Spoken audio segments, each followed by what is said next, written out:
Hello students, welcome. ये function की तीसरी वीडियो है। जिन्होंने पहली दो वीडियो नहीं देखी है वो पहली वीडियो जिसमें हमने फंक्शन की डेफिनेशन की बात की, और दूसरी वीडियो में हमने फंक्शन की टर्मिनोलॉजी, उससे रिलेटेड वो टर्म, वो नाम डिस्कस किए जिनका हम अक्सर आगे यूज करेंगे, जिनका समझ में आना बहुत जरूरी है, जिससे फंक्शन चैप्टर अच्छे से समझ में आ पाए। तो नामों के मतलब के लिए फंक्शन के शुरू के दो वीडियो आप देख लें, और इस फंक्शन की पूरी प्लेलिस्ट के लिए आप आई बटन पर क्लिक करें। यहाँ पर पूरी प्लेलिस्ट का लिंक आपको मिल जाएगा। देखें बच्चों, study of elementary function. Elementary function basically दो टाइप के हैं, algebraic and transcendental. Algebraic function दो टाइप के हैं, एल्जेब्रिक एंड ट्रांसेंडेंटल। अब देखिएगा, ट्रांसेंडेंटल वो फंक्शन है जिनमें लॉगरिथमिक टर्म मिले। ऐसा कोई फंक्शन दिया है जिसमें log x to the base e इस टाइप का फंक्शन है, या कोई ट्रिग्नोमेट्री फंक्शन है साइन कोस्टेंट, या फिर ITF इनवर्स ट्रिग्नोमेट्री का फंक्शन है साइन इनवर्स कॉस इनवर्स, या फिर एक्सपोनेंशियल फंक्शन है e raise to the power x a raise to the power x। तो ऐसे फंक्शनों को बोलते हैं ट्रांसेंडेंटल फंक्शन। और अगर ये नहीं है तो उनको क्या बोलेंगे? Algebraic function. एल्जेब्रिक में पहला है पॉलिनोमियल, कांस्टेंट फंक्शन, इसमें भी कुछ टाइप हैं, कांस्टेंट, आइडेंटिटी, लीनियर, क्वाड्रेटिक। अब हम इन सबकी डिटेल से स्टडी करने वाले हैं।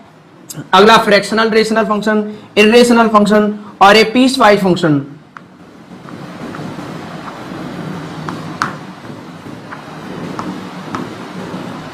और ए पीस वाइज फंक्शन, इसमें भी greatest integer, smallest integer, modulus, signum, NCR, NPR, maximum, इन फंक्शनों के ग्राफ, डोमेन, रेंज, क्या क्या कंडीशन है, क्या क्या प्रॉपर्टी है, इनसे रिलेटेड कितने क्वेश्चन बनते हैं, वो सारी चीजें हम पढ़ने वाले हैं बच्चों। और जो डोमेन रेंज के क्वेश्चन आएंगे वो इन सभी में मैं पढ़ाता जाऊंगा। जैसे हम फ्रैक्शनल रेशनल पढ़ेंगे तो उसके डोमेन रेंज के क्वेश्चन यहाँ पर करेंगे, और अगर इर्रेशनल आ गया तो इर्रेशनल के साथ। ऐसा नहीं है कि डोमेन रेंज की कोई एक सीरीज आपको मिलने वाली है हर फंक्शन के वीडियो में। जैसे कहीं लॉगरिथम का वीडियो बनाया तो लॉगरिथम में हम लॉगरिथम से रिलेटेड क्वेश्चन करेंगे, इस तरह से चलेगा, ठीक है। तो इस वाले फंक्शन के चार्ट को आप नोट कर लें। अब मैं आगे बढ़ता हूं। देखिए, एलिमेंट्री फंक्शन में सबसे पहले था पॉलिनोमियल, और पॉलिनोमियल का जो पहला टाइप था वो था कांस्टेंट फंक्शन। कौन सा फंक्शन? Constant function. देखिएगा, first function is constant function. Constant function क्या होता है? fx बराबर k। कांस्टेंट फंक्शन क्या है? fx बराबर k। fx को हम y भी लिख सकते हैं, y बराबर k। अगर हम इसका ग्राफ बनाएं, ये एक्स एक्सिस, ये वाई एक्सिस, ये ओरिजिन, इसका जो ग्राफ है वो एक्स एक्सिस के पैरेलल एक लाइन बनेगी। ये क्या है आपका? y बराबर k। y या fx फंक्शनल वैल्यू वो एक ही बात होती है, y बराबर k। ये इसका ग्राफ है, यानी x की हम कुछ भी वैल्यू रखें, अगर मैं x की वैल्यू 1 रखूं तो f ऑफ 1 भी क्या रहेगा? वही कांस्टेंट, कोई भी रियल नंबर है। f ऑफ 2 की वैल्यू भी k आएगी, f ऑफ 3 की वैल्यू भी k आएगी, f ऑफ -10 की वैल्यू भी k आएगी, f ऑफ √2 की वैल्यू भी k आएगी। अगर मैं इसके डोमेन की बात करूं तो इस फंक्शन का जो डोमेन है, यानी डोमेन में हमने क्या बताया था? डोमेन क्या होता है? एक्स एक्सिस का वो पार्ट जो फंक्शन द्वारा कवर हो रहा हो, यानी एक्स की वो वैल्यू जो हम यहाँ रख सकते हैं। यहाँ पर एक्स की कुछ भी वैल्यू रखी जा सकती है, सबके लिए फंक्शन डिफाइन है। तो डोमेन क्या हो जाएगा? All real number. All real number, capital R, set of all real number, यानी कोई भी रियल वैल्यू इसमें रख सकते हैं। अब मैं आपको रेंज बताता हूं। अब देखो, हमने यहाँ पर एक्स की कुछ भी वैल्यू रखी, हमें आउटपुट में क्या मिलेगा? के। हमने एक्स की वैल्यू 2 रखी, तब भी क्या मिलेगा? f of 2k। यानी ये वाई एक्सिस का लॉन्ग केवल एक वैल्यू हमें दे रहा है, वाई एक्सिस का वो पार्ट जो ग्राफ द्वारा कवर होगा, लेकिन वाई एक्सिस के द्वारा केवल एक पॉइंट ही कवर हो रहा है, और ये पॉइंट क्या है? k। तो इसकी रेंज में केवल एक एलिमेंट आएगा, और रेंज में क्या आएगा? k आएगा। कर्ली ब्रैकेट में लिख दिया, केवल एक एलिमेंट। डोमेन क्या होगा? All real number. ये ग्राफ पूरे एक्स एक्सिस को कवर करेगा। यहां पर मैं आ जाऊंगा तो वहां पर भी ग्राफ मिलेगा, ये स्ट्रेट लाइन है, इनफाइनाइट तक जाता है, ठीक है। तो डोमेन क्या है? All real number. रेंज क्या है? केवल एक एलिमेंट, वो क्या है? कि fx बराबर के कोई कांस्टेंट है, कोई रियल वैल्यू है, ठीक है। अगर k की जगह 0 हो जाएगा तो उसकी इक्वेशन क्या बन जाएगी? एक्स एक्सिस बन जाएगी। डेफिनेशन क्या है? A constant function is a function A constant function is a function whose output value is the same for all input value. Whose output value is the same for all input value. यानी जो भी हम यहाँ पर input देंगे उन सभी के लिए आउटपुट हमें कैसा मिलेगा? बराबर मिलेगा, सेम मिलेगा, चेंज नहीं होगा। देखें, कांस्टेंट फंक्शन समझ में आया क्या? अब दूसरे फंक्शन की बात करते हैं, identity function. Identity function, identity function अगर कोई पूछे तो रुमाल निकाल कर आंसू पोंछने की जरूरत नहीं है, तुरंत बताओ y बराबर x। आइडेंटिटी फंक्शन क्या है? y बराबर x, यानी fx बराबर x। y लिखो या fx लिखो, वो एक ही बात है। ये क्या है, एफ एक्स बराबर एक्स, यानी जो हमने इनपुट दिया वही हमें आउटपुट मिला। ये क्या है, एफ एक्स बराबर एक्स। अगर हमने यहाँ 2 रखा तो एफ ऑफ 2 कितना आएगा, 2। अगर मैंने यहाँ पर 3 रखा, एफ ऑफ 3 कितना आएगा, 3। अगर मैंने 4 रखा तो एफ ऑफ 4 कितना आएगा, 4। अगर मैंने √2 रखा तो एफ ऑफ √2 कितना आएगा, √2। अगर हमने -1 रखा, एफ ऑफ -1 इक्वल्स टू -1। यानी जो हमने इनपुट दिया वही हमें आउटपुट मिले। ऐसे फंक्शन को क्या कहते हैं, आइडेंटिटी फंक्शन। इसके ग्राफ की बात की जाए तो इसका ग्राफ भी स्ट्रेट लाइन बनता है। ये एक्स एक्सिस, ये वाई एक्सिस, ये ओरिजिन। इसका ग्राफ इस तरीके से बनेगा, ये ग्राफ एक्स एक्सिस से जाएगा, ये लाइन एक्स एक्सिस से पास करूंगा और ये 45 डिग्री का एंगल बनाता है। कितना, 45 डिग्री का एंगल बनाता है। आप खुद देखो, y बराबर एम एक्स प्लस सी से कंपेयर करो, m की वैल्यू 1 आएगी, स्लोप होता है tan थीटा, tan थीटा 1 का बनता है 45 डिग्री पर। केवल y बराबर x को आइडेंटिटी फंक्शन बोलते हैं। x हम जो रखेंगे वही हमें y मिलेगा, वही आउटपुट आएगा। यानी अगर मैं इसके डोमेन की बात करूं तो इसका डोमेन क्या है, ऑल रियल नंबर। यानी इसका डोमेन क्या है, एक्स एक्सिस का वो पार्ट जो ग्राफ द्वारा कवर होगा। ये ना इनफाइनाइट तक जा रहा है ऊपर आसमान में, ये भी बिल्कुल पाताल लोक तक इनफाइनाइट तक जाएगा। तो ये बच्चों पूरे एक्स एक्सिस को कवर करेगा। तो डोमेन क्या हो गया, ऑल रियल नंबर। अगर हम इसके रेंज की बात करें तो जो डोमेन है वही क्या होता है, रेंज। रेंज भी क्या होगा, कैपिटल आर। तो क्या आपको कांस्टेंट फंक्शन और आइडेंटिटी फंक्शन समझ में आया। अब आगे तीसरे पर आते हैं, लीनियर फंक्शन।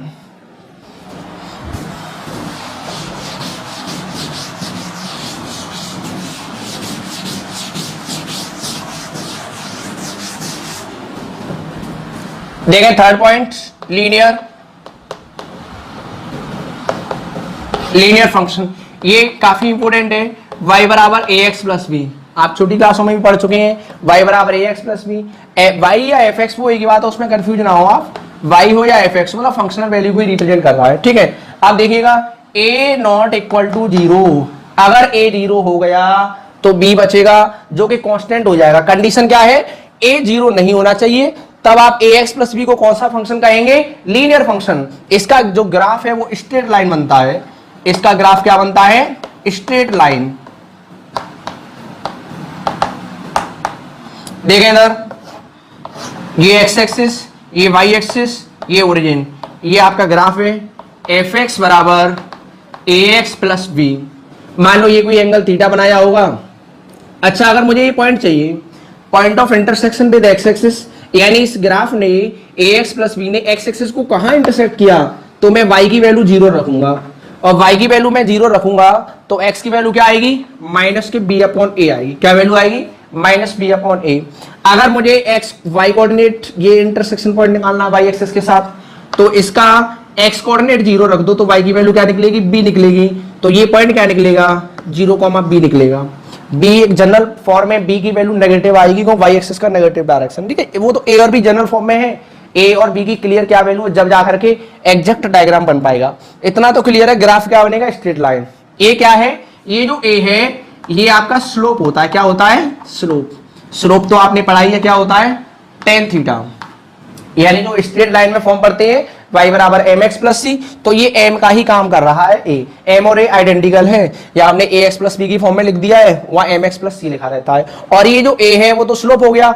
अब जो b है, b क्या है बच्चों, y इंटरसेप्ट। v क्या है यहाँ पर देखा जाए तो स्ट्रेट लाइन के हिसाब से y इंटरसेप्ट। b ये वाली डिस्टेंस है, ये वाली डिस्टेंस। b क्या है, ये वाली डिस्टेंस। इस लाइन ने y एक्सिस पर कितना इंटरसेप्ट कट किया, ये b है, तभी तो पॉइंट 0,b बना।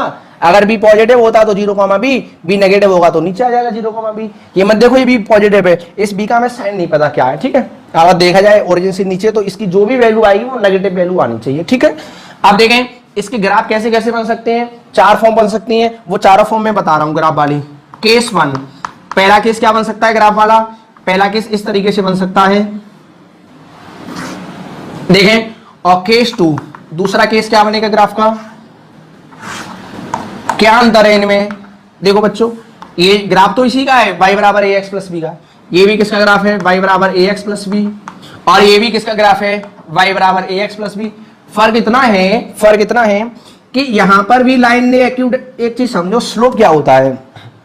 स्ट्रेट लाइन में भी पढ़ रखा है आपने 11th में, एक्स एक्सिस की पॉजिटिव डायरेक्शन से लाइन जितना एंगल बनाएगा, एक्स एक्सिस की पॉजिटिव डायरेक्शन से लाइन जितना एंगल बनाएगा उस एंगल का टेंजेंट होता है स्लोप। अब ये एंगल दिख रहा है हमें क्लियरली है एक्यूट, और एक्यूट एंगल का टेन आएगा पॉजिटिव यानी फर्स्ट क्वाड्रेंट में। तो यानी ए की जो वैल्यू है वो कैसी होगी, पॉजिटिव। टेन थीटा पॉजिटिव होता है फर्स्ट क्वाड्रेंट में, तो इस वाली कंडीशन के लिए ए पॉजिटिव होना चाहिए। और ये जो बी वाला पार्ट है, ये बी कैसा, ये भी पॉजिटिव है। मतलब वैसे तो हम ग्राफ बना सकते हैं 9 10 की तरह, एक्स की वैल्यू रखेंगे, वाई की वैल्यू निकलेंगी, फिर उन पॉइंटों को प्लॉट करके ज्वाइन कराएंगे, ठीक है। बिंदी मिलाओ चित्र बनाओ, वो वाला मेथड जो आपने छोटी क्लासों में किया है। यानी हम डायरेक्ट कह सकते हैं इसके लिए ए 0 से बड़ा होगा, बी 0 से बड़ा होगा। अगर मैं दूसरे केस की बात करूं तो यहां पर देखें आप, ये लाइन कैसा एंगल बना रही है, एक्स एक्सिस के साथ एक्यूट। एक्यूट है तो स्लोप पॉजिटिव आएगा, यानी जो ए की वैल्यू है वो आएगी पॉजिटिव। और आप देख सकते हैं जो बी है वो कैसा आ गया, नेगेटिव। दूसरा केस हो गया ये। आप देखें केस 3। केस 3 में क्या है, एक तो इस तरह से बनेगा, और केस 4 और एक इस तरह से बनेगा। इसमें क्या है, देखो बच्चों, लाइन ने कैसा एंगल बनाया, ऑब्ट्यूस। ऑब्ट्यूस एंगल 90 से बड़ा और 180 से छोटा, सेकंड क्वाड्रेंट में जाएगा, 10 नेगेटिव आएगा, यानी इसका स्लोप भी नेगेटिव होगा। और इसका ये जो बी है, बी कैसा आएगा, पॉजिटिव आएगा, यानी वाई एक्सिस को पॉजिटिव डायरेक्शन में कट किया इसने। अब यहां पर देखें एक्स एक्सिस के साथ जो एंगल है वो तो ऑब्ट्यूस है, ए भी नेगेटिव होगा और बी की वैल्यू भी कैसी आएगी, नेगेटिव आएगी। ए और बी दोनों नेगेटिव होंगे इस वाले केस में। अगर ए पॉजिटिव है, बी पॉजिटिव है तो ग्राफ ऐसा बनेगा। अगर ए पॉजिटिव बी नेगेटिव है तो ग्राफ ऐसा बनेगा। अगर दोनों नेगेटिव है तो ग्राफ ऐसा बनेगा। अगर ए नेगेटिव बी पॉजिटिव है तो लाइन इस तरह से बनेगी। लीनियर फंक्शन का ग्राफ किस तरह से बनेगा। अब लीनियर फंक्शन के डोमेन और रेंज की बात और करता हूं। देखें इसका जो डोमेन है, अगर हम डोमेन की बात करें तो देखो इन सभी केसों में जो स्ट्रेट लाइन है उसके करस्पॉन्ड, जो स्ट्रेट लाइन है वो पूरे एक्स एक्सिस को कवर कर रही है, यानी स्ट्रेट लाइन तो खत्म ही नहीं होगी, इधर भी इनफाइनाइट तक जाएगी और इधर भी इनफाइनाइट तक जाएगी, तो ये पूरे एक्स एक्सिस को कवर करेगा। एक्स एक्सिस का वो पार्ट जो ग्राफ द्वारा कवर हो, यहां पर है स्ट्रेट लाइन, तो ये ना पूरे एक्स एक्सिस को कवर करेगी। तो डोमेन क्या होगा, ऑल रियल नंबर। क्या होगा डोमेन, कंप्लीट एक्स एक्सिस। अगर हम रेंज की बात करें, रेंज होता है बाई एक्सिस का पार्ट। तो देखिए ये ग्राफ बाई एक्सिस को भी पूरा कवर करेगा, तो इसकी रेंज भी क्या आएगी, ऑल रियल नंबर। तो क्या ये लीनियर फंक्शन समझ में आया। अभी मैं एक दो छोटे से एग्जांपल और लेता हूं जिनके हमें ग्राफ बनाने हैं, ठीक है।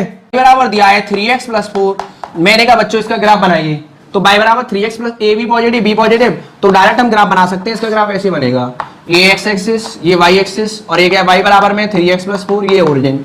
देखो मैंने कहा बच्चों इस पॉइंट को बताइए, y एक्सिस पर x कोऑर्डिनेट होगा 0, x की वैल्यू 0 रखूंगा तो y की वैल्यू निकलेगी 4। अब हमें ये पॉइंट चाहिए, x एक्सिस पर y कोऑर्डिनेट होगा 0 और y की वैल्यू 0 रखूंगा तो x की वैल्यू कितनी आएगी, -4/3 आएगी, ठीक है। देखो स्लोप वगैरह, स्लोप कितना है 3, तो लाइन एक्यूट एंगल बनाएगी, और ये कितना है 4, ये पॉजिटिव 4 हो गया। y इंटरसेप्ट बिल्कुल सिंपल है, ऐसी बड़ी चीज नहीं है। अब देखें इधर, ये कोई लाइन L1 है, ये कोई लाइन L2 है, ये y एक्सिस है और ये ओरिजिन है, ये x एक्सिस है। L1 का जो स्लोप है वो m1 है, L2 का जो स्लोप है वो m2 है।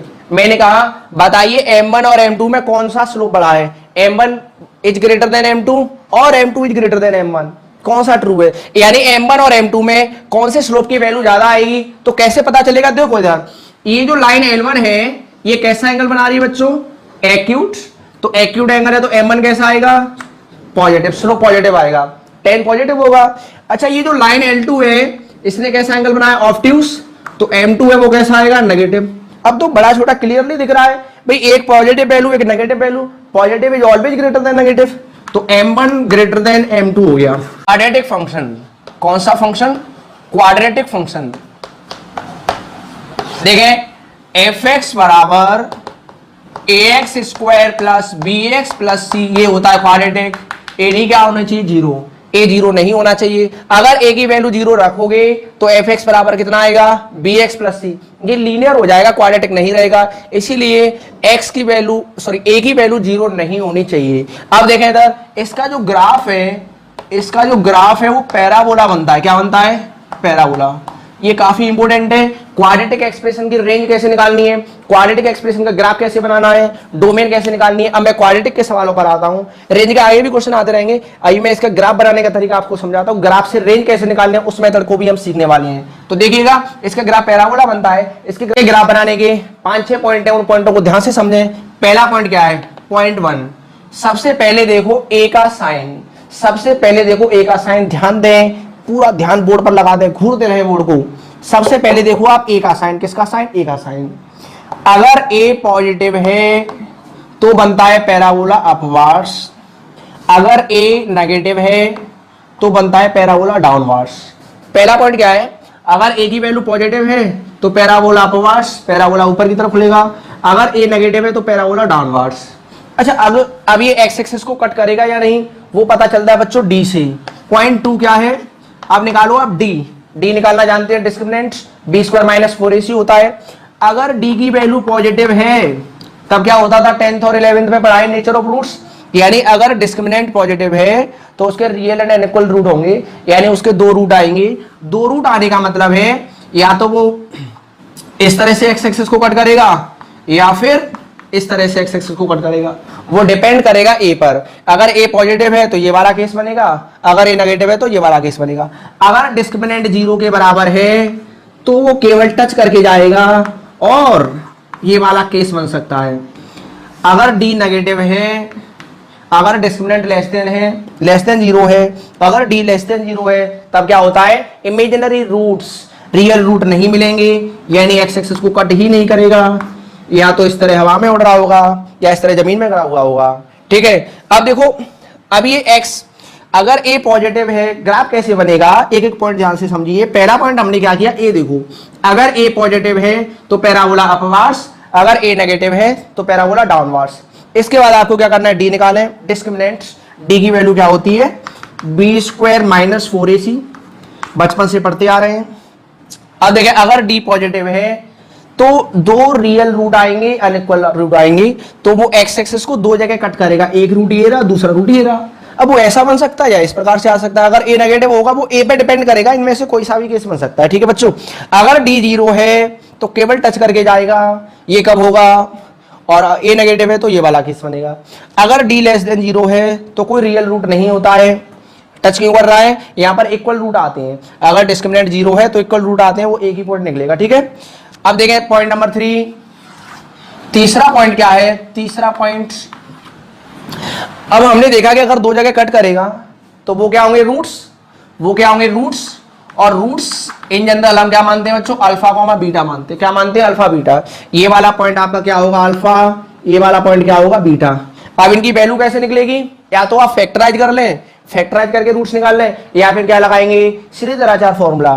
श्रीधराचार्य फॉर्मूला कैसे, minus b plus minus root में डी अपॉन में 2a, इस वाले फॉर्मूले से निकालेंगे रूट, फिर हमें रूट पता चल गई। अब इसके बाद पॉइंट 4 देखिएगा, वर्टेक्स, क्या, वर्टेक्स, वर्टेक्स के कोऑर्डिनेट है minus b upon 2a comma minus d upon 4a। ये याद रखें कैसे आया, इसको completing the square, perfect square वाली फॉर्म में लिखेंगे तो फिर ये वाला वर्टेक्स निकल के आ जाएगा। ये पैराबोला चैप्टर में भी पढ़ेंगे, पैराबोला की कुछ फॉर्म पढ़ते हैं, एक्सेप्टिंग केस वाली फॉर्म पढ़ती है। ये वाली जो फॉर्म हम पढ़ते हैं, y माइनस के का स्क्वायर बराबर 4ax minus H, perfect square वाली फॉर्म में लिखेंगे, फिर हम इससे कंपेयर करेंगे। एक फॉर्म ये भी होती है 4a y माइनस के, यहाँ पर देखो क्या क्वाड्रेटिक है, x क्वाड्रेटिक है, तो ये वाली फॉर्म बनेगी। ठीक है, तो इस वाली फॉर्म से h और k की वैल्यू निकालेंगे तो ये वैल्यू निकल के आती है।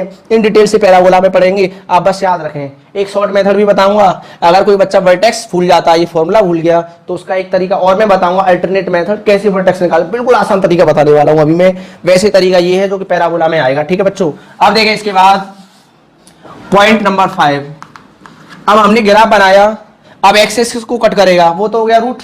वाई एक्सिस को कहां कट करेगा, point of intersection, point of intersection, point of intersection with y axis, यानी वाई एक्सिस को ग्राफ कहां कट करेगा, वाई एक्सिस पे जहां भी कट करेगा वहां पर एक्स की वैल्यू 0 होती है। आप एक्स की वैल्यू 0 रखो तो वाई की वैल्यू c आएगी, तो वो पॉइंट क्या होगा, 0,c होगा।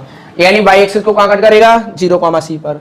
पॉइंट 6 देखें, ग्राफ तो इतने से बनके तैयार हो गया। एक और बता दे रहा हूं पॉइंट, ये पैराबोला है, ये जो लाइन है, ये जो पॉइंट है वो क्या होगा, minus b upon 2a comma minus d upon 4a, ये वर्टेक्स होगा। और ये जो लाइन है, ये जो लाइन है, इसकी इक्वेशन क्या होगी, x बराबर माइनस बी अपॉन 2a। इस लाइन को बोलते हैं line of symmetry, line of symmetry. क्या ये, लाइन ऑफ सिमेट्री। जैसा पैराबोला उधर वैसा इधर, ठीक है। अब ये 6 पॉइंट हो चुके हैं। एक दो एग्जांपल लेता हूं कैसे इसका ग्राफ बनाना है, उसके कुछ क्वेश्चन और देखेंगे। अगर हम डोमेन और रेंज की बात करें, क्वेश्चनों से पहले एक कंसेप्ट और बता रहा हूं डोमेन और रेंज का। अगर हम डोमेन और रेंज की बात करें, देखो डोमेन तो होता है इसका आर, डोमेन क्या होता है आर, यानी ऑल रियल नंबर। मान लो कोई कैसा भी पैराबोला बनाया होगा, कहीं भी एक्स एक्सिस हो, भले ही एक्स एक्सिस यहाँ हो, भले ही एक्स एक्सिस यहाँ पर आए, भले ही एक्स एक्सिस इधर आए, या फिर वो दूसरा वाला केस बने, तो ये जो पैराबोला है वो बिल्कुल इस तरह से बढ़ता जाएगा इनफाइनाइटली, और इस तरह से भी चलता जाएगा। बात समझ में आई? ये पैराबोला इस तरह से चलता जाएगा तो ये पूरी एक्स एक्सिस को कवर करेगा। डोमेन क्या होता है?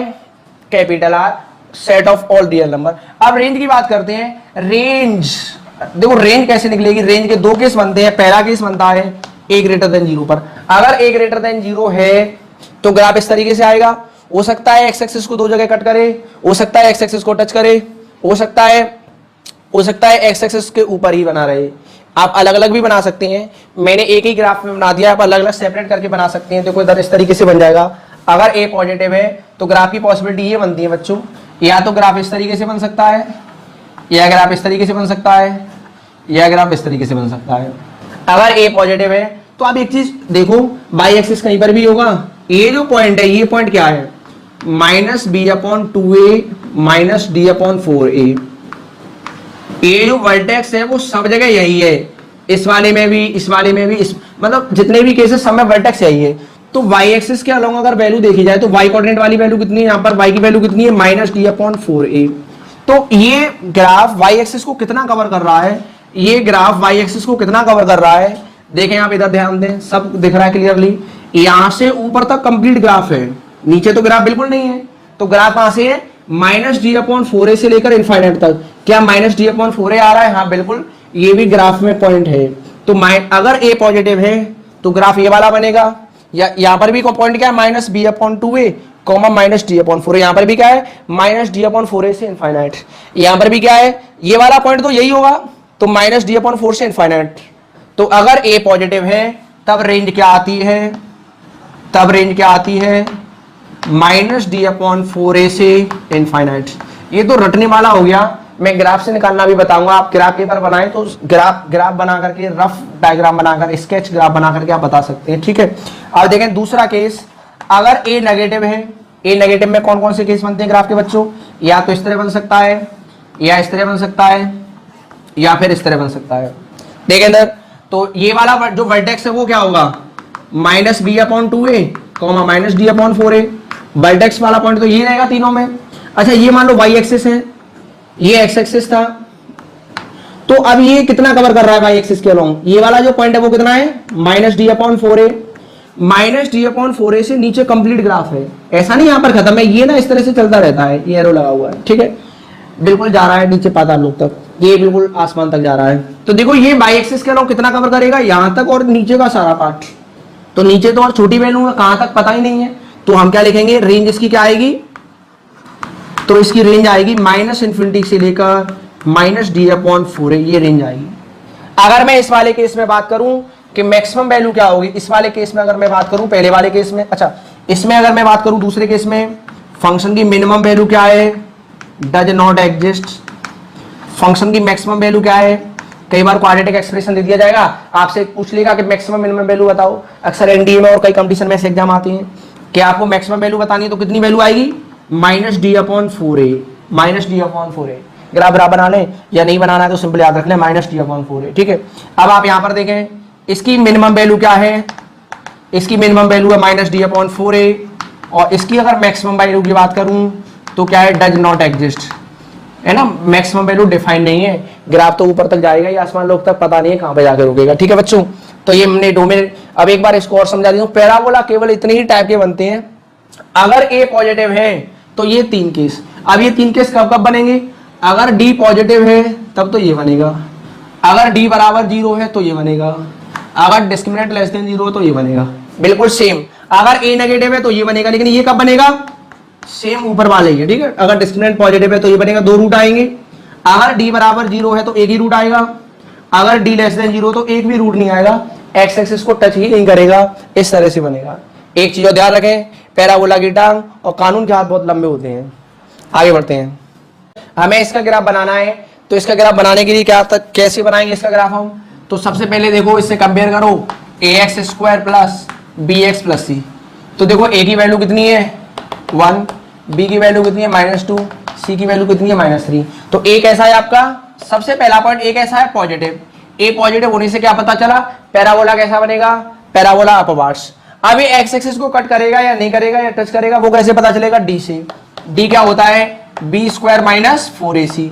b स्क्वायर -2 का स्क्वायर 4 -4 और ये प्लस 4 3 या 12, कितना बनेगा? 16 बनेगा। और d कैसा है? पॉजिटिव। इसका मतलब ये x एक्सिस को इस तरह से कट करेगा। अब ये जो पॉइंट होते हैं वो क्या होते हैं? रूट्स। या तो सीधे तरह चलने वाले, इसको तो सिंपल फैक्टर हम कर सकते हैं, x square minus 2x minus 3 बराबर 0। इसका फैक्टराइजेशन बनेगा x माइनस 3 x प्लस 1 बराबर 0। x की वैल्यू क्या आएगी? 3 और -1। ये रूट्स भी पता चले गए, ये -1 आएगा, 3 आएगा। अब क्या निकालेंगे? वर्टेक्स। और वर्टेक्स का फॉर्मूला मैंने क्या लिखाया था बच्चों? -b/2a comma -d/4a।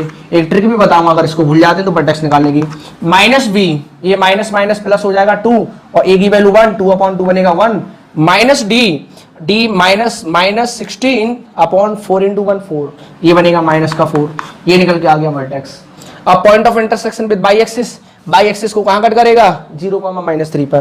Point of intersection with by axis को कहां कट करेगा? 0, -3 पर। 0, c कांस्टेंट क्या है उसको लिखो बस डायरेक्ट। अब इसका जो ग्राफ बनेगा वो बहुत ही सुंदर और सुशील ग्राफ बनेगा। देखो किस तरह से बनेगा बच्चों, ये x एक्सिस और ये y एक्सिस। देखा यहाँ पर इसके जो रूट्स थे वो क्या है? -1 और 3। ये वाला जो पॉइंट है वो है -1, ये वाला जो पॉइंट है वो है 3, और पैराबोला बनेगा अपवार्ड्स इस तरह से। तो ये पैराबोला को जिस तरीके से बनेगा इस तरीके से पैराबोला बनेगा इस तरीके से। तो ये y एक्सिस को कहां कट करेगा? 0, -3 पर। और वर्टेक्स क्या निकलेगा? 1, -4। ये जो वर्टेक्स है वो कितना निकलेगा? 1, -4 निकलेगा। कितना निकलेगा? 1, -4। अब एक चीज समझो, ये जो पॉइंट है वो तो यहां पर है 0, -3। अब यहां पर ये जो वैल्यू निकली है यहां पर ये कितना है? -4 है। अब मैं इसकी अगर डोमेन की बात करूं, मैंने की डोमेन बताइए, तो डोमेन कितना होगा? R।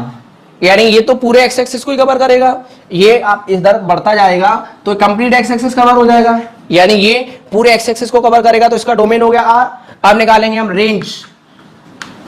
तो रेंज देखो यहां पर रेंज के लिए यहां पर y कोऑर्डिनेट की वैल्यू कितनी है? -4 से ऊपर तक। ये y एक्सिस को कितना कवर कर रहा है? यहां पर आ गए हम, यहां पर तो ना इधर कहीं ग्राफ है ना इधर कहीं ग्राफ है। ग्राफ कहां से स्टार्ट होता है? यहां से। तो यहां पर y की वैल्यू कितनी है? -4 से इनफाइनाइट तक। क्या आएगा? -4 से इनफाइनाइट तक।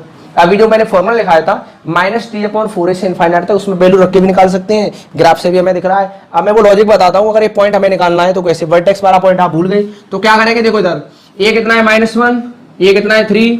ये जो वर्टेक्स का x कोऑर्डिनेट निकलेगा, इस वर्टेक्स का जो x कोऑर्डिनेट निकलेगा वो क्या होता है? इन दोनों का मिड पॉइंट होता है। 3 में -1 प्लस करो 2 का हाफ करो 1। यहाँ x की वैल्यू कितनी निकलेगी? 1 निकलेगी। इस पॉइंट का x कोऑर्डिनेट कितना आएगा? 1 आएगा।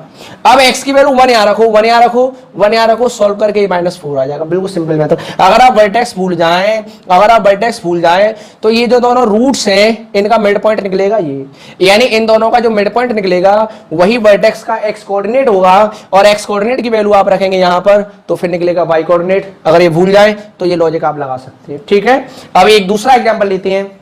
Draw the graph of y बराबर x स्क्वायर -4। इसका ग्राफ बनाइए। अब डायरेक्ट बिल्कुल इजी सा क्वेश्चन है। a की वैल्यू कितनी है? 1, b कितना है? 0, c कितना है? -4। x का लीनियर टर्म नहीं है तो b कितना हो जाएगा? आपका 0 हो जाएगा। a बराबर कैसा है? 1, कैसा है? पॉजिटिव। 2-3 एग्जाम्पल लूंगा, अच्छे से समझ में आ जाएगा। a की वैल्यू है 1 पॉजिटिव, तो पैराबोला बनेगा अपवार्ड, ठीक है बच्चों। अब क्या निकालना है आपको? d, b square -4ac। तो b स्क्वायर 0 -4ac करोगे तो ये बनेगा 16। कैसा आ गया? पॉजिटिव। इसका मतलब x एक्सिस को ये कट करेगा 2 जगह। अब कहां कट करेगा? वो होंगे रूट्स, और रूट्स तो इसके देखते ही दिख रहे हैं। क्या रूट्स होंगे इसके? x की वैल्यू क्या होगी? +-2। एक माइनस का 2 आएगा, एक प्लस का 2 आएगा। अब y एक्सिस के साथ पॉइंट ऑफ इंटरसेक्शन निकालोगे, वो मैं डायरेक्ट ग्राफ में लिख दूंगा। 0, -4 आ रहा है, साफ दिख रहा है। तो इसका जो ग्राफ बनेगा वो ग्राफ क्या बनेगा? देखो रूट्स क्या है? -2, ये क्या है? +2, और पैराबोला अपवार्ड्स बनेगा तो ये पैराबोला इस तरीके से बन जाएगा। और ये जो y एक्सिस के साथ पॉइंट ऑफ इंटरसेक्शन है, x की वैल्यू 0 रखेंगे तो कितना आएगा, -4,0 आएगा, सॉरी 0,-4 आएगा, 0,-4, y एक्सिस पर x 0 होगा। तो अब देखो ये क्या है y एक्सिस, ये क्या है x एक्सिस।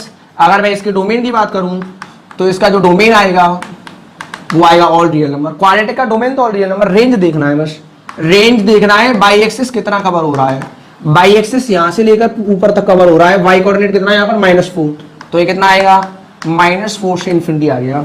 एक बार दोबारा से देखो, a की वैल्यू है 1, ये कैसा है पॉजिटिव, तो क्या बनेगा पैराबोला अपवार्ड्स। अब देखें d क्या होता है b² - 4ac, सॉल्व करेंगे आएगा 16, 16 कैसा है 0 से बड़ा, ये पॉजिटिव है। डिस्क्रिमिनेंट अगर पॉजिटिव है तो रियल एंड अनइक्वल रूट आते हैं, x एक्सिस को दो जगह कट करेगा और जहां दो जगह कट करेगा वो होते हैं उसके रूट्स।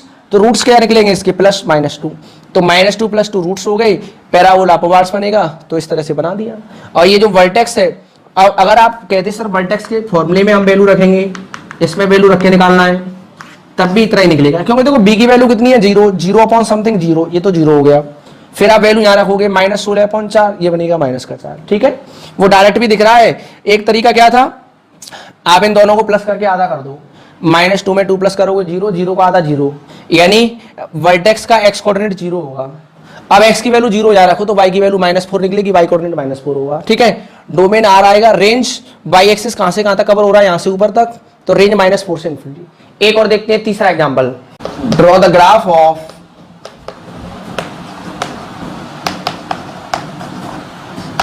y बराबर x² + x + 1, इसका ग्राफ बनाना है। देखो इधर a कितना है 1, b कितना है 1, c कितना है 1।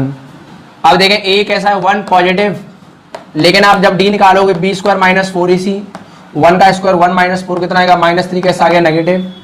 1 तो पॉजिटिव है, पैराबोला अपवार्ड्स बनेगा, 1 पॉजिटिव है पैराबोला अपवार्ड्स बनेगा, लेकिन d माइनस का है, और d माइनस होने का मतलब क्या है, रूट्स इमेजिनरी होंगे, रूट्स रियल नहीं आएंगे, तो ये x एक्सिस के ऊपर ही रहेगा, हवा में तैरता रहेगा, ये बनेगा इस तरह से पैराबोला।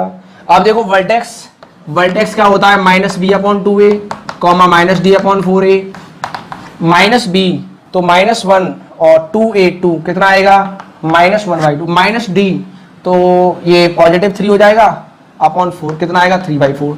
सेकंड क्वाड्रेंट में वर्टेक्स आएगा, रूट्स कोई है नहीं, क्योंकि रूट्स इमेजिनरी है, रियल रूट नहीं है, तो x एक्सिस को कट नहीं करेगा, y एक्सिस को कहां कट करेगा 0,1 पे।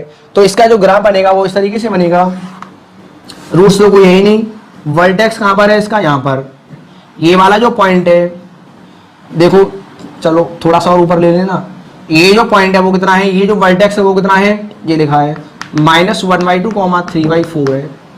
y एक्सिस को कहां कट करेगा 0,1 पर, ये x एक्सिस, ये y एक्सिस, ये ओरिजिन, ये ग्राफ बनेगा। x एक्सिस को कट नहीं करेगा, x एक्सिस को कट नहीं करेगा, वो जो लॉजिक था वर्टेक्स वाला वो आने लग पाएगा, अगर रूट्स निकलेंगे तब उनका मिड पॉइंट निकालेंगे, रूट्स ही नहीं आ रहे हैं, ठीक है।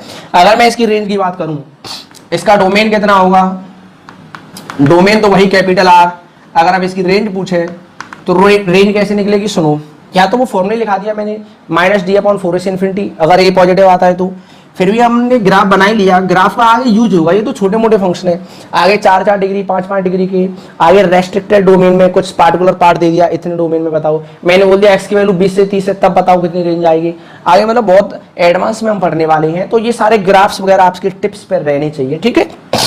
तो देखें इधर x की वैल्यू यहाँ पर कितनी है बच्चों 3/4 है, x की सॉरी y की वैल्यू कितनी है 3/4, यानी y एक्सिस के अलॉन्ग ग्राफ 3/4 से इनफाइनाइट तक चलेगा, तो इसकी जो रेंज है वो 3/4 से इन्फिनिटी आएगी, कहां से कहां तक आएगी 3/4 से इन्फिनिटी आएगी।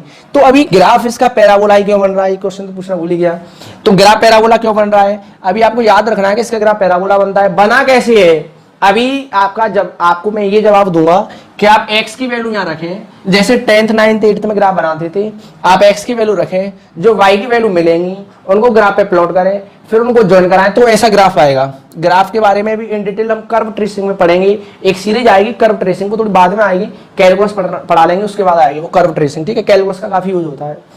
तो अभी आप ये ध्यान रखें कि इसका ग्राफ कैसे बना भैया। ऐसे कोई अगर पूछता है इसका ग्राफ पैराबोला ही क्यों बना, तो आपको क्या करना है, क्या बताना है कि x की वैल्यू जैसे हमने 1 रखा तो 1 1 1, y की वैल्यू 3 पॉइंट क्या बना 1,3। इस प्रकार से कुछ पॉइंट इसमें निकाल लीजिए, उन पॉइंटों को प्लॉट करने पर इस प्रकार की शेप आ जाएगी, इस प्रकार की आकृति आ जाएगी। क्या ये बात समझ में आ गई। अब देखो एक और एग्जाम्पल, इस समय a पॉजिटिव था, अब एक ऐसा एग्जाम्पल लेते जिसमें a नेगेटिव आए। ठीक है, अब यहाँ पर आप देखो a की वैल्यू कितनी है -1, a की वैल्यू कितनी है -1, और b की वैल्यू कितनी है 1, और c की वैल्यू कितनी है 2। b होता है लीनियर x का कोफिशिएंट, a है x² का कोफिशिएंट, c है कांस्टेंट टर्म। अब साफ दिख रहा है एक ऐसा भी है नेगेटिव, a बराबर -1 आ गया नेगेटिव, पैराबोला कैसा बनेगा डाउनवर्ड्स। a अगर नेगेटिव है तो पैराबोला बनेगा डाउनवर्ड्स। अब निकालेंगे d, b² -4ac, b² ये आएगा 1, -4 का इंटू इसमें करूंगा बनेगा प्लस का, और ये बनेगा 8, 4 इंटू 2 8 1 9, ये कितना बनेगा 9 बनेगा, और 9 कैसा आ गया पॉजिटिव। इसका मतलब एक्स एक्सिस को दो जगह कट करेगा, इसके दो रूट्स निकलने वाले हैं। ठीक है, अब वो दो रूट्स भी फाइंड कर ले रहे हैं। वर्टेक्स का फॉर्मूला आप जानते ही हैं, वर्टेक्स का फॉर्मूला हमने क्या बताया -b/2a -d/4a। अगर वर्टेक्स का फॉर्मूला भूल जाए तो ट्रिक में बता चुका हूं, जो इसके रूट्स आएंगे उनको प्लस करके आधा कर दें, उनका मिड पॉइंट होगा वो वर्टेक्स का एक्स कोऑर्डिनेट होता है। इन दोनों वैल्यू का जो मिड पॉइंट होगा प्लस करके हाफ कर दो तो वो एक्स कोऑर्डिनेट निकलेगा, और एक्स की वैल्यू यहाँ रख के फिर वाई कोऑर्डिनेट निकल जाएगा। और आप यहाँ से भी फॉर्मूला याद है तो फॉर्मूला से निकाल दो, -b तो पॉजिटिव है, ऊपर क्या बनेगा -1, और ये -2 माइनस से माइनस कटेगा 1/2 आएगा। अब देखो माइनस का 9 -d -9, और ये -4, तो क्या बनेगा 9/4। कौन से क्वाड्रेंट में आएगा, फर्स्ट क्वाड्रेंट में आएगा। वाई एक्सिस को कहाँ इंटरसेक्ट करेगा, एक्स की वैल्यू 0 रखो तो 0,2 पर इंटरसेक्ट करेगा, वो हम ग्राफ पे डायरेक्ट बना देंगे। ठीक है, चलो इसका ग्राफ बना लेते हैं। अच्छा, इसके रूट्स और फाइंड कर लें। रूट्स क्या आएंगे, ये क्या है 2 + x - x² बराबर 0, इसके फैक्टर कर लीजिएगा तो इसके फैक्टर निकल के आएंगे 2 - x 1 + x। चेक कर लेंगे 2 + 2x - x सही है, तो x की वैल्यू क्या निकलेगी 2 और -1। आप माइनस कॉमन लेकर भी कर सकते हैं, सीधी दरजा लगा सकते हैं, मैंने डायरेक्ट लिख दिया है, कोई बड़ी चीज नहीं है। x की वैल्यू 2, x की वैल्यू -1 आ गई। अब इसका ग्राफ बनाओ बच्चों, ये देखो y एक्सिस, x की वैल्यू -1 होगी यहाँ पर, और x की वैल्यू 2 होगी यहाँ पर, और पैराबोला बनेगा डाउनवर्ड। कैसे बनेगा पैराबोला डाउनवर्ड, यानी ये जो पैराबोला है वो इस तरीके से बनेगा। ठीक है,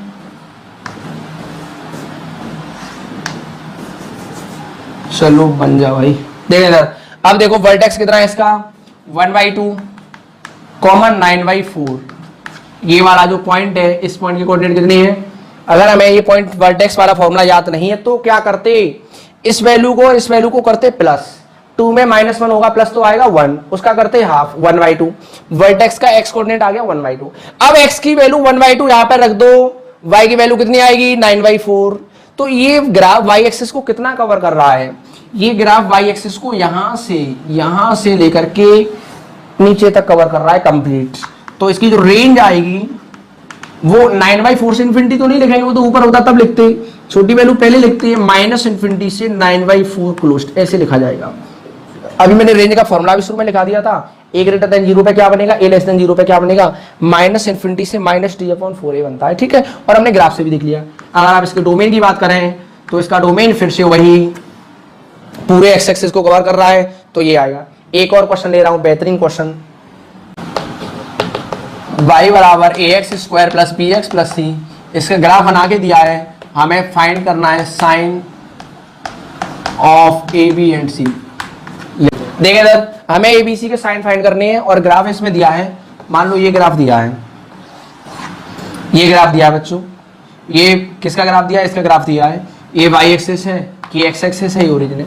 आप ये बताइए ए पॉजिटिव है कि नेगेटिव है, बी पॉजिटिव है कि नेगेटिव है, सी पॉजिटिव है कि नेगेटिव है। एबीसी के साइन बतानी है, एबीसी के साइन बतानी है। वीडियो को रोक लें, एबीसी के साइन फाइंड कर लें, पॉज करके आप सॉल्व कर लिया करो क्वेश्चन, क्योंकि यहाँ पर इतना टाइम तो हम नहीं दे रहे हैं। तो जल्दी से आप बताओ एबीसी के साइन कितने हैं। ए का साइन तो दिख रहा है कि भैया पैराबोला डाउनवर्ड है, तो ए कैसा होगा नेगेटिव, ए कैसा होगा नेगेटिव। और सी भी दिख रहा है, ये पॉइंट क्या होता है 0,c, और ये कहाँ इंटरसेक्ट कर रहा है, इसके नीचे, ओरिजिन के नीचे, तो सी भी कैसा है नेगेटिव। अब बी का साइन कैसा होगा, बी बताओ, बी कैसे होगा। ए तो मुझे पता चल गया, बी और सी पता चल गया, अब बी का साइन कैसे पता चलेगा कि बी नेगेटिव आएगा कि बी पॉजिटिव आएगा? बताइए, कौन बताएगा? बी कैसा आएगा बताओ, सोचो, फिर मैं बताता हूं। वीडियो रोक के सोच लीजिए, मैं सॉल्व करा रहा हूं। देखो ये जो वर्टेक्स है ये क्या होता है, -b/2a -d/4a। ये तुम्हारे काम का नहीं है, हमारे काम का है ये वाला कोऑर्डिनेट, ये हमारे काम का है। इसकी हेल्प से पता चलेगा b। अच्छा ये बताओ वर्टेक्स कौन से क्वाड्रेंट में है? फर्स्ट क्वाड्रेंट में, और फर्स्ट क्वाड्रेंट में प्लस प्लस, जो एक्स कोऑर्डिनेट भी पॉजिटिव होगा, वाई कोऑर्डिनेट भी पॉजिटिव होगा, यानी ये -b/2a -d/2a पॉजिटिव होना चाहिए। आप इस इनइक्वालिटी की हेल्प से बी का साइन बता सकते हैं। एक तो सॉल्व करके बता सकते हैं, एक ऑब्जर्वेशन से बता सकते हैं। देखो कैसे, ए की, अच्छा ये जो वैल्यू है कंप्लीट बी के और ए के साइन इस तरह होनी चाहिए कि ये एक्स कोऑर्डिनेट पॉजिटिव आए। कैसा है? पॉजिटिव, क्योंकि फर्स्ट क्वाड्रेंट में आ रहा है। अब देखो ए है नेगेटिव, सुनना मेरी बात ध्यान से, ए कैसा है? नेगेटिव, ये नेगेटिव होगा, ये नेगेटिव होगा, नेगेटिव से नेगेटिव कैंसिल, तो बचा बी, तो बी कैसा होगा? पॉजिटिव। तभी तो जीरो से बड़ा हो पाएगा। अगर मैंने बी को नेगेटिव बोल दिया, समझो ध्यान से, अगर हमने कहा कि सर बी का साइन नेगेटिव होगा तो नेगेटिव बी और नेगेटिव पॉजिटिव, फिर अपॉन नेगेटिव, फिर नेगेटिव बन गया। लेकिन ये एक्सप्रेशन नेगेटिव नहीं पॉजिटिव होना चाहिए। ये पूरा एक्सप्रेशन पॉजिटिव बनाने के लिए बी का साइन पॉजिटिव ही रखना पड़ेगा। एक बार देखो, इस पूरे एक्सप्रेशन को पॉजिटिव होने के लिए ये बी पॉजिटिव ही होना चाहिए। क्यों? ए कैसा है? नेगेटिव, ए कैसा है? नेगेटिव, पहले से वेल नोन है। जब ये भी नेगेटिव है और ये भी नेगेटिव है तो नेगेटिव नेगेटिव तो पॉजिटिव कैंसिल हो गया, ये बी बचेगा। बी जीरो से बड़ा कब होगा? जब पॉजिटिव होगा। यानी बी का साइन भी कैसा आएगा? पॉजिटिव। ए आएगा नेगेटिव, सी आएगा नेगेटिव, बी आएगा पॉजिटिव। इस तरीके से बताना है। 2-3 क्वेश्चन मैं आपको और दे रहा हूं, आप उन्हें सॉल्व करेंगे, फिर आप उसके साइन कमेंट बॉक्स में कमेंट करके बताएंगे। ठीक है बच्चों, देखें ना, इन क्वेश्चनों को आप सॉल्व करेंगे, इनके आप ग्राफ बनाएंगे, दोनों के डोमेन रेंज निकालेंगे, जो सारी चीजें मैंने निकलवाई वो सारे टर्म, और यहाँ पर आप बताएंगे एबीसी के साइन। इसका ग्राफ भी बना हुआ है, क्वाड्रेटिक एक्सप्रेशन का ग्राफ दिया है। ए का साइन नेगेटिव है कि पॉजिटिव है, बी नेगेटिव है कि पॉजिटिव है, सी नेगेटिव है कि पॉजिटिव है। आप सॉल्व करके आप खुद बताएंगे। ठीक है, अब नेक्स्ट वीडियो में यहाँ से आगे का पार्ट आएगा, वीडियो देखते रहें। जो भी बच्चे कंपटीशन की तैयारी कर रहे हैं आप उन्हें शेयर कर दें।